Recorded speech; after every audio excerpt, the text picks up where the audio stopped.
नमस्ते दोस्तों। बोलती किताबें में आप सबका बहुत बहुत स्वागत है। आज की कहानी एक प्रेरणादायक कहानी है जो दिखाती है कि कैसे एक साधारण इंसान का निस्वार्थ प्रेम और परोपकार किसी के जीवन की दिशा बदल सकता है। डॉक्टर सुधा मूर्ति की यह कहानी हमें सिखाती है कि सच्ची मानवता छोटे छोटे कर्मों में बसती है। तो चलिए सुनते हैं कहानी जिसका शीर्षक है एक अलिखित जीवन और जिसे लिखा है डॉक्टर सुधा मूर्ति ने।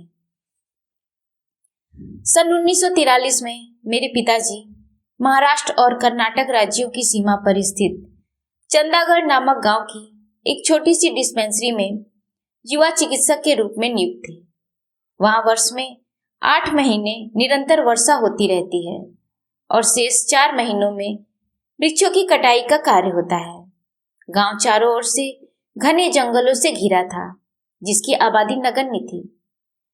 चूंकि ब्रिटिश अधिकारी जंगल में शिकार करने जाते थे अतः उनकी सुविधा के लिए एक छोटा सा क्लिनिक खोला गया था।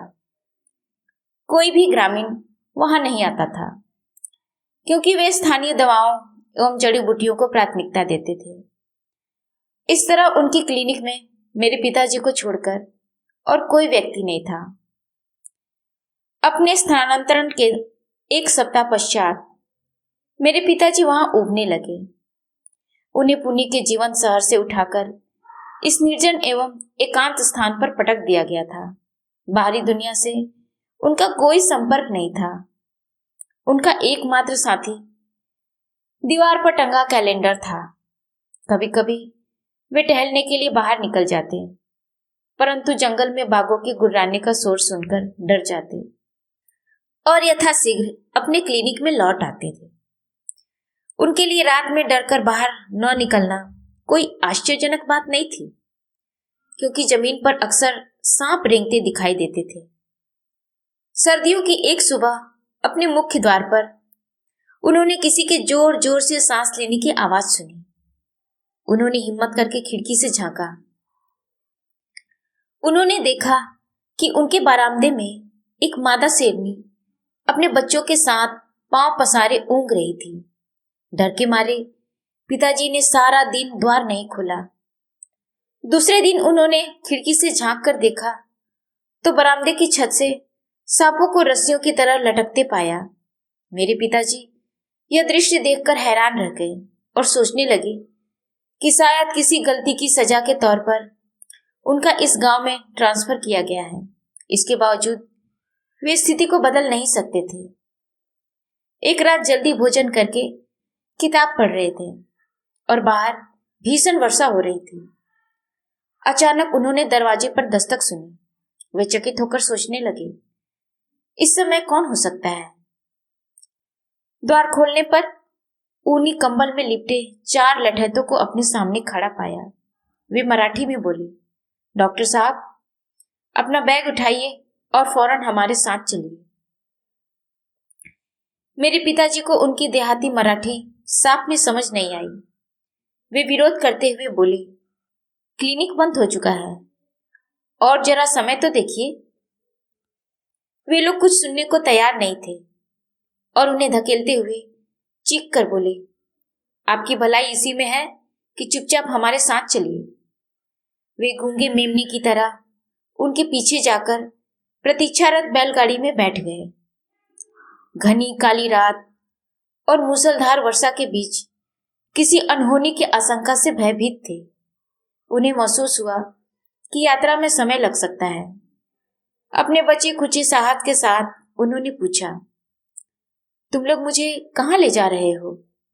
किंतु कोई उत्तर नहीं मिला। कुछ घंटों बाद बैलगाड़ी एक स्थान पर पहुंचकर खड़ी हो गई। लालटेन की रोशनी में एक आदमी उन्हें लेकर चल पड़ा। पिताजी ने आसपास नजर दौड़ाई तो धान के खेतों के बीच उन्हें एक घर दिखाई पड़ा। घर में प्रवेश करते ही एक महिला का स्वर सुनाई दिया, आइए आइए, मरीज इधर कमरे में है। उस गांव में आने के बाद पहली बार उन्हें अपना हुनर दिखाने का मौका मिला। रोगी लगभग 16 वर्ष की एक युवा लड़की थी। उसे प्रसव वेदना हो रही थी और उसके समीप एक बूढ़ी स्त्री खड़ी थी। उसे देखकर पिताजी के चेहरे का रंग उड़ गया।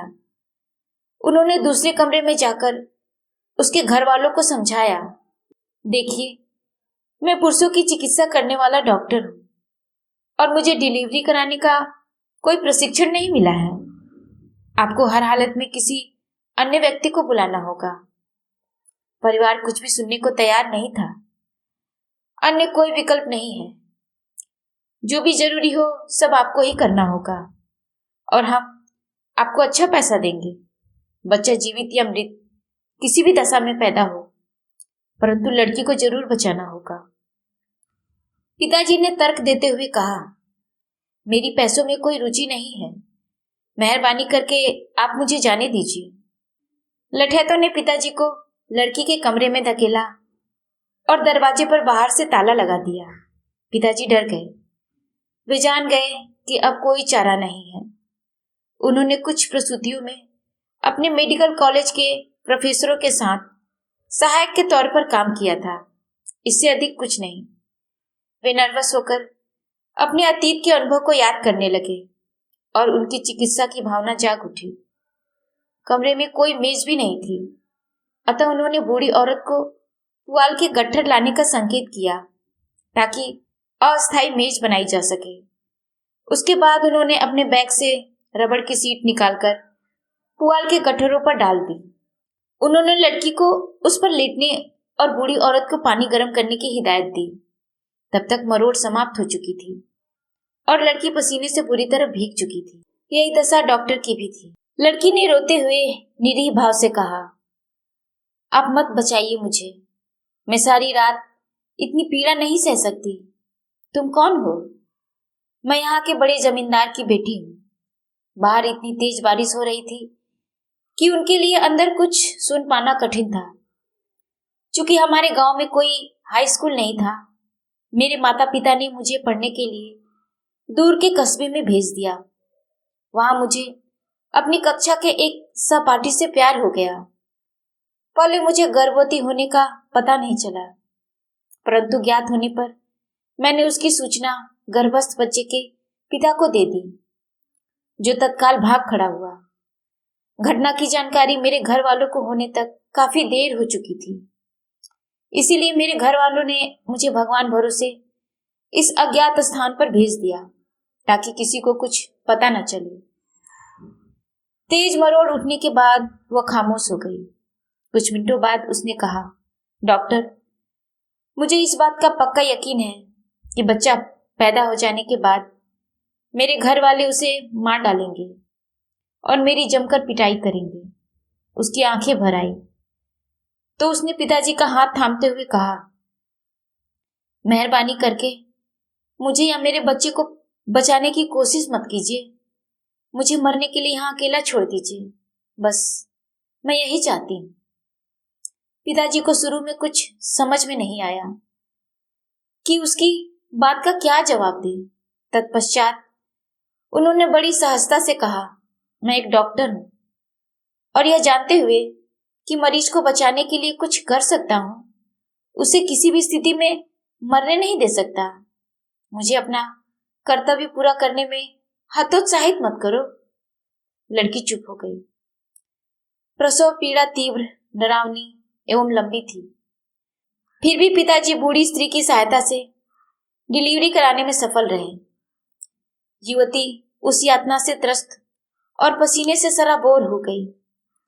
निराशा में उसने अपनी आंखें बंद कर ली और यहां तक कि उसने बच्चे को देखने की इच्छा भी व्यक्त नहीं की। सकुचाते हुए केवल इतना ही पूछा, लड़का है या लड़की? बच्चे की जांच करके पिताजी ने उत्तर दिया, लड़की है। वह रोते हुए बोली, हे भगवान, ये अभी लड़की है। परिवार के पुरुषों की क्रूर प्रताड़ना के कारण इसका भी जीवन मेरे ही जैसा होगा और इसका तो कोई पिता भी नहीं होगा। वह जोर जोर से सुबकने लगी, परंतु पिताजी बच्चे के साथ व्यस्त थे, अतः उसकी बात नहीं सुन सके। अचानक उसने महसूस किया कि कुछ गड़बड़ है। डॉक्टर, बच्ची रो क्यों नहीं रही? कोई जवाब न पाकर वह बोली, यदि यह जीवित न हो तो मुझे खुशी होगी। यह एक अभिशप्त जीवन जीने से बच जाएगी। पिताजी ने बच्चे को उल्टा लटकाकर हल्की सी थपकी दी और तत्काल बच्ची के रोने की तेज आवाज से कमरा भर गया। उन लोगों ने द्वार खोल दिया और पिताजी से बोली, डॉक्टर, जाने के लिए तैयार हो जाइए, हम आपको वापस पहुंचा देंगे। पिताजी ने रोगी को अच्छी तरह साफ किया और उपकरण एकत्रित करके अपना बैग बंद कर लिया। बूढ़ी महिला कमरे की सफाई करने लगी। पिताजी ने दुखी लड़की से कहा, यदि तुम्हारी इच्छा हो तो तुम इस बच्चे को लेकर यहां से भाग जाओ। पुणे जाकर वहां पुणे नर्सिंग स्कूल के बारे में पूछना। वहां तुम्हें गोखले नामक एक क्लर्क मिलेगा और उससे कहना कि आरएच ने तुम्हें भेजा है। वह नर्सिंग कोर्स में प्रवेश दिलाने में तुम्हारी सहायता करेगा। कुछ ही समय में तुम नर्स बन जाओगी और अपना स्वतंत्र जीवन जी सकोगी। इस योग्यता के साथ तुम्हारे अंदर की अपनी जरूरतों को पूरा कर पाने की क्षमता है। अपनी बेटी को गर्व से बड़ा करो, इससे कहीं भी त्याग देने की हिम्मत न करना, वरना यह भी अपना जीवन तुम्हारी तरह कष्ट में बिताएगी। तुम्हारे लिए यही मेरा सर्वोत्तम सुझाव है। लेकिन डॉक्टर, मैं पुणे जाऊंगी कैसे? मैं तो यह भी नहीं जानती कि वह है कहाँ। यहां से निकटतम शहर बेलगाम जाना और वहां से पुणे जाने वाली बस में बैठ जाना। पिताजी उसे अलविदा कहकर कमरे से बाहर आ गए। एक बुजुर्ग व्यक्ति ने उन्हें 100 रुपए दिए। डॉक्टर, डिलीवरी में लड़की की मदद करने के लिए यह आपकी फीस है। मैं आपको चेतावनी देता हूं कि यहाँ जो कुछ भी हुआ उसके विषय में एक शब्द भी मत बोलना। यदि आपने मुंह खोला और हमें उसकी भनक भी लग गई तो आपका सिर धड़ से अलग कर दिया जाएगा। पिताजी ने अपनी मौन स्वीकृति दी। तभी अचानक वह एक क्षण के लिए शांत हो गए। उन्होंने कहा, क्षमा कीजिएगा, शायद मैं अपनी कैंची कमरे में भूल लाया हूं। सुबह क्लिनिक में मुझे उसकी जरूरत होगी।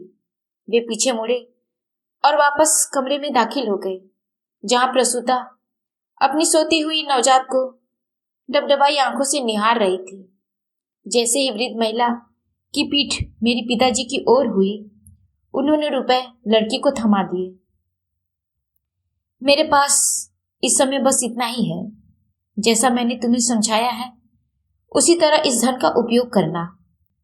उसने पूछा, डॉक्टर, आपका क्या नाम है? मेरा नाम डॉक्टर आरएच कुलकर्णी है, परंतु सभी मुझे आरएच कहते हैं। साहसी बनो बेटी, goodbye and good luck. पिताजी वहां से चल पड़े। वापस की यात्रा भी पहले जैसी ही दुखद थी। अंततः वे भोर में घर पहुंच गए। वे बुरी तरह थक चुके थे, अतः लेटते ही उन्हें नींद आ गई।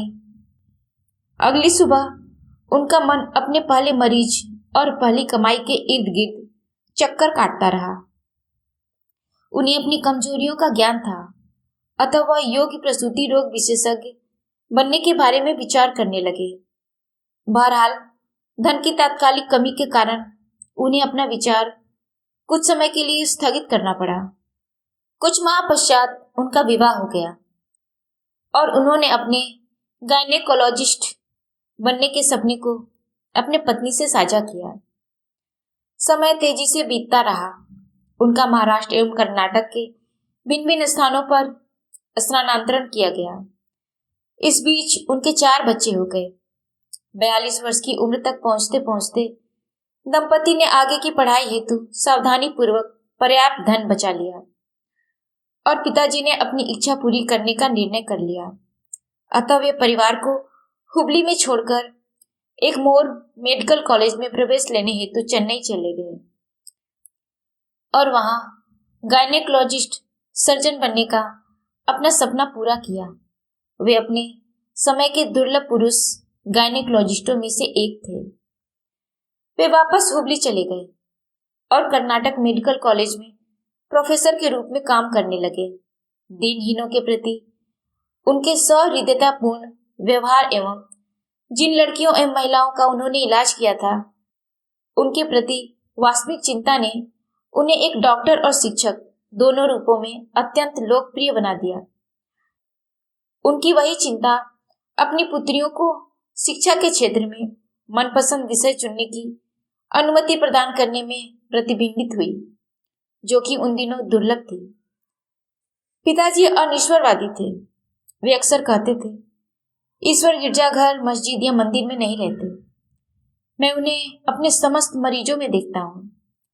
जब प्रसव के दौरान किसी स्त्री की मृत्यु होती है तो डॉक्टर के लिए वह एक रोगी की क्षति है, परंतु एक बच्चे हेतु वह जीवन पर्यंत माँ की क्षति है। मुझे बताइए, माँ का स्थान कौन ले सकता है? रिटायर होने के बावजूद सीखने के प्रति पिताजी की ललक कभी कम नहीं हुई और वे सदैव सक्रिय रहे। एक दिन किसी अन्य शहर में वे चिकित्सा सम्मेलन में भाग लेने गए। वहां वे 30 वर्षीय एक महिला डॉक्टर से मिले। वो ग्रामीण क्षेत्रों में अपने अनुभव के आधार पर मामलों को प्रस्तुत कर रही थी। पिताजी को उसका कार्य रोचक लगा, अतः वह प्रस्तुति के पश्चात उसे अपने मन की बात बताने गए। उन्होंने कहा, डॉक्टर, आपका शोध उत्कृष्ट है। मैं आपके काम से अत्यंत प्रभावित हूँ। उसने पिताजी को धन्यवाद दिया। तभी बाहर से किसी ने मेरे पिताजी को आवाज दी, आरिच, हम लोग लंच करने हेतु आपकी प्रतीक्षा कर रहे हैं। क्या आपको आने में अधिक समय लगेगा? डॉक्टर युति ने पूछा, डॉक्टर साहब, आपका क्या नाम है? डॉक्टर आरिच कुलकर्णी या आरिच? पल भर की चुप्पी के बाद उसने पूछा, क्या आप सन 1943 में चंदागढ़ में थे? हाँ। डॉक्टर, मैं यहाँ से लगभग 40 किलोमीटर दूर एक गांव में रहती हूँ। क्या मैं आपसे उस गांव में अभी इसी समय संक्षिप्त यात्रा करने की प्रार्थना कर सकती हूँ? पिताजी उस आकस्मिक निमंत्रण के लिए तैयार नहीं थे। वह उन्हें अपने घर क्यों बुला रही थी? उन्होंने मामले को समाप्त करने के उद्देश्य से उत्तर दिया, संभवतः किसी अन्य समय डॉक्टर। परंतु वह डॉक्टर युति अपनी बात पर अड़ी रही। आपको अवश्य चलना होगा, प्लीज। इसे आप ऐसे व्यक्ति की प्रार्थना समझें जो वर्षों से आपकी प्रतीक्षा कर रही है। मेरे पिताजी ने उसके रहस्यमय उत्तर से परेशान होकर पुनः इनकार कर दिया, परंतु वह उनके साथ बहस करती रही। उसकी आंखों में अपनत्व की चमक थी, इसलिए वह इतनी उतावली थी। अंततः उन्होंने हार मान ली और उसके साथ गांव के लिए चल पड़े। रास्तों में दोनों ने विचारों का आदान प्रदान किया और उसने अपने काम एवं उपलब्धियों का बड़ा जोशीला वर्णन किया। वे घर के निकट पहुंचे तो पिताजी ने महसूस किया कि उसका घर एक नर्सिंग होम था। वे सामने के दरवाजे से दाखिल हुए और सामने लिविंग रूम में एक अधेड़ महिला को खड़ी देखा। उनके आगे चल रही युवती ने कहा, माँ, यह डॉक्टर आरिच है। क्या आप इतने वर्षों से इन्हीं की प्रतीक्षा कर रही थी? महिला ने आगे आकर अपना मस्तक पिताजी के चरणों में रख दिया। उन्होंने महसूस किया कि उनके पैर महिला के आंसुओं से गीले हो गए हैं। बड़ा विस्मयकारी दृश्य था। कौन थी ये स्त्रियां? पिताजी किंग कर्तव्य विमूढ़ होकर रह गए। तेजी से आगे की ओर झुके और महिला को कंधों से पकड़कर अपने हाथों से उठा लिया। डॉक्टर, संभवतः आपको मेरी याद नहीं, परंतु मैं आपको कभी नहीं भूल सकती। अवश्य आपने अपनी पहली डिलीवरी मेरी ही कराई होगी। पिताजी अब भी उसे पहचान नहीं पाए। बहुत समय पूर्व आप महाराष्ट्र एवं कर्नाटक की सीमा पर बसे एक गांव में रहते थे। एक रात को मूसलधार वर्षा के दौरान आपने एक अविवाहित युवती के प्रसव में उसकी सहायता की थी। वह युवती मैं ही हूँ। कमरे में डिलीवरी टेबल नहीं थी। आपने धान के गट्ठरों की तह लगाकर एक काम चलाऊ मेज तैयार की। कई घंटों बाद मैंने एक लड़की को जन्म दिया। स्मृतियों की बिजली कौंधी और उस रात का प्रत्येक दृश्य पिताजी की आंखों के आगे सजीव हो उठा। उन्होंने कहा, सचमुच मैं तुम्हें पहचान गया। वह मध्य रात्रि थी और मैंने तुम्हें अपनी नवजात पुत्री के साथ पुणे जाने का सुझाव दिया था। मैं सोचता हूँ कि उस समय मैं भी तुम्हारी भांति भयभीत था। मेरे परिवार वालों ने डिलीवरी हेतु आपको 100 रुपए दिए थे। उन दिनों वो बहुत बड़ी राशि थी, तब भी आपने वह मुझे देकर मेरी सहायता की। हाँ, मेरा मासिक वेतन उस समय 75 रुपए था।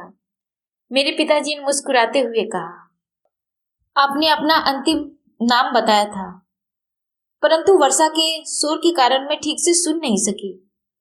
आपकी सलाह मानते हुए मैं पुणे गई, आपके मित्र गोखले से मिली और नर्स बन गई। वह सब अत्यंत कठिन था, परंतु मैं अपनी बेटी को अपने दम पर पालने पोसने में सक्षम हो गई। मैं अपनी बेटी को गायनेकोलॉजिस्ट बनाना चाहती थी। सौभाग्यवश उसने भी मेरा स्वप्न साझा किया। आज मेरी बेटी डॉक्टर है और एक डॉक्टर से ही उसका विवाह भी हुआ है। दोनों एक ही स्थान पर काम करते हैं। एक बार मैंने आपको खोजने में महीनों लगाए, परंतु भाग्य ने साथ नहीं दिया। उसके बाद हमने सुना कि सन 1956 में राज पुनर्गठन के बाद आप कर्नाटक चले गए। इस बीच गोखले की भी मृत्यु हो गई और आपकी खोज पाने की सारी आशाएं समाप्त हो गई। मैंने भगवान से प्रार्थना की कि वे एक बार मुझे आपसे मिला दे, ताकि सही समय पर मार्गदर्शन हेतु मैं आपको धन्यवाद दे सकूं। पिताजी को महसूस हुआ मानो वह बॉलीवुड की किसी फिल्म के पात्र हैं और जीवन के अपरिचित रहस्यों से घिरे हुए हैं। कुछ करुण शब्दों एवं उत्साहवर्धन ने एक युवती की जिंदगी बदल दी।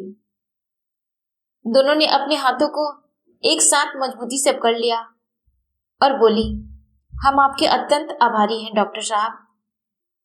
मेरी बेटी अपने नर्सिंग होम के उद्घाटन हेतु आपको यहाँ आमंत्रित करना चाहती थी, परंतु उस समय आपसे संपर्क न होने के कारण हमें बड़ी निराशा हुई। समय बीतने के साथ नर्सिंग होम अब बहुत अच्छा चल रहा है। पिताजी ने अपनी नम आंखें पोंछी और नर्सिंग होम का नाम जानने हेतु आसपास देखा। उन्होंने अपनी दाईं ओर देखा तो स्वयं उनकी दृष्टि नाम पट पर पड़ी, जिसमें लिखा था RH डायग्नोस्टिक। समाप्त। हमारी ऐसी ही प्रेरणादायक और दिल को छू लेने वाली कहानियां सुनने के लिए हमारे चैनल को लाइक, शेयर और सब्सक्राइब जरूर करें। और हाँ, कहानी कैसी लगी प्लीज आप जरूर से जरूर कमेंट करें। मिलते हैं एक नई कहानी के साथ अपने अगले वीडियो में। तब तक के लिए नमस्कार।